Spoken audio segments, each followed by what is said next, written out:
Imagine waking up, not to the crowing of a rooster, but to the cold steel of a sword pressed against your neck.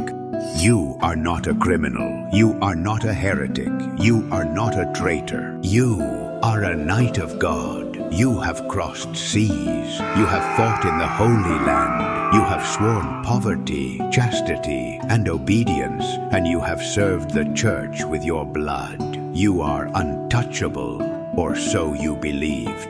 Before the sun rose, hundreds of men were arrested at the same time in every corner of France, without warning, without trial, without any chance to flee. In a single dawn, the most powerful, wealthy, and feared organization of the medieval world was destroyed, not by war, not by rebellion, but by conspiracy. And that date was forever etched into collective memory, a day associated with betrayal, misfortune, and death. It was a Friday the 13th. How did the guardians of the Holy Grail go from being the bankers of kings to being burned as heretics? Welcome to Curioholics, Epic Chronicles. Today we open the file on the greatest betrayal of the Middle Ages. Chapter 1. The Bankers of God.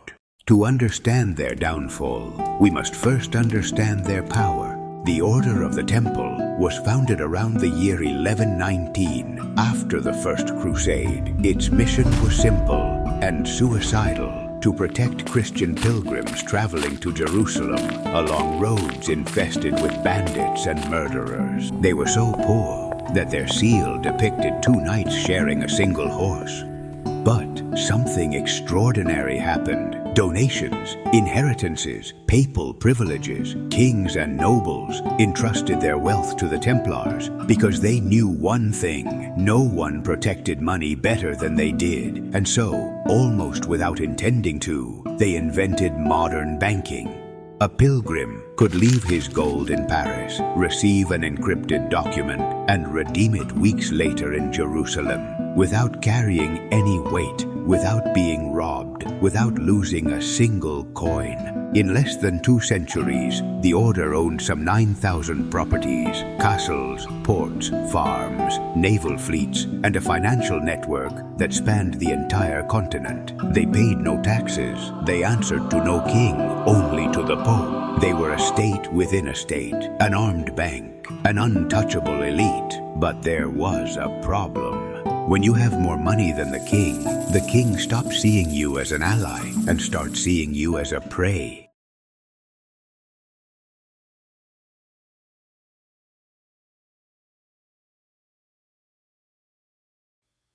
Chapter 2. The Ruined King. Enter Philip IV of France, known as the Fair. Fair on the outside, ruthless on the inside. Philip ruled one of the most powerful kingdoms in Europe. He had armies, he had authority, he had ambition. But he had a fatal problem. He was bankrupt.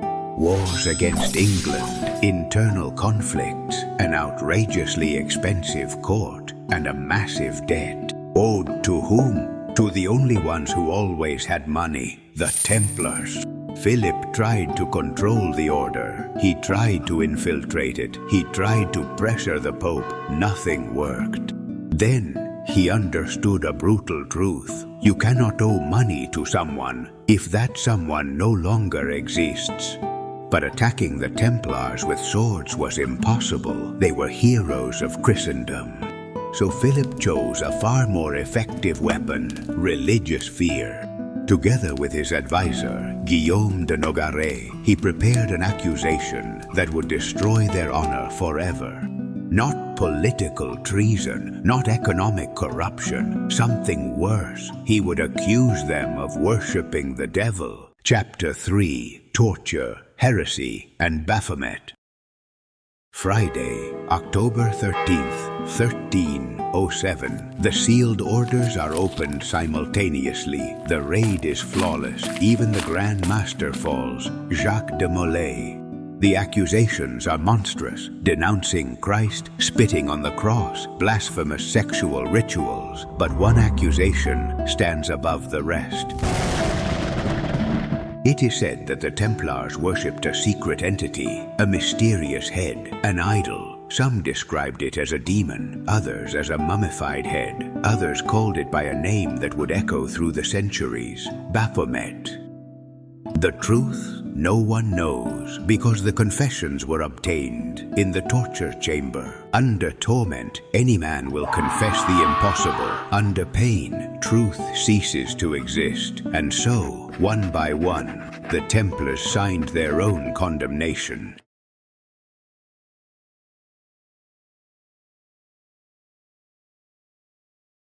Chapter 4. The Pyre and the Curse. After 7 years of trials, Pope Clement V yields. The Order of the Temple is dissolved.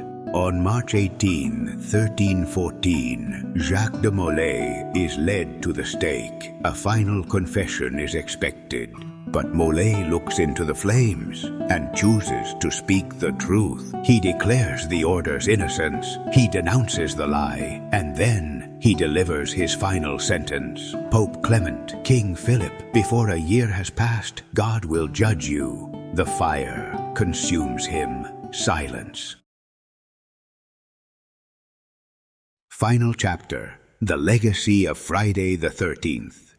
1 month later, the Pope is dead. Before a year passes, Philip IV dies suddenly after a hunting accident. Shortly after, his dynasty comes to an end. Coincidence? A curse? From that moment on, Friday the 13th would never again be just another day.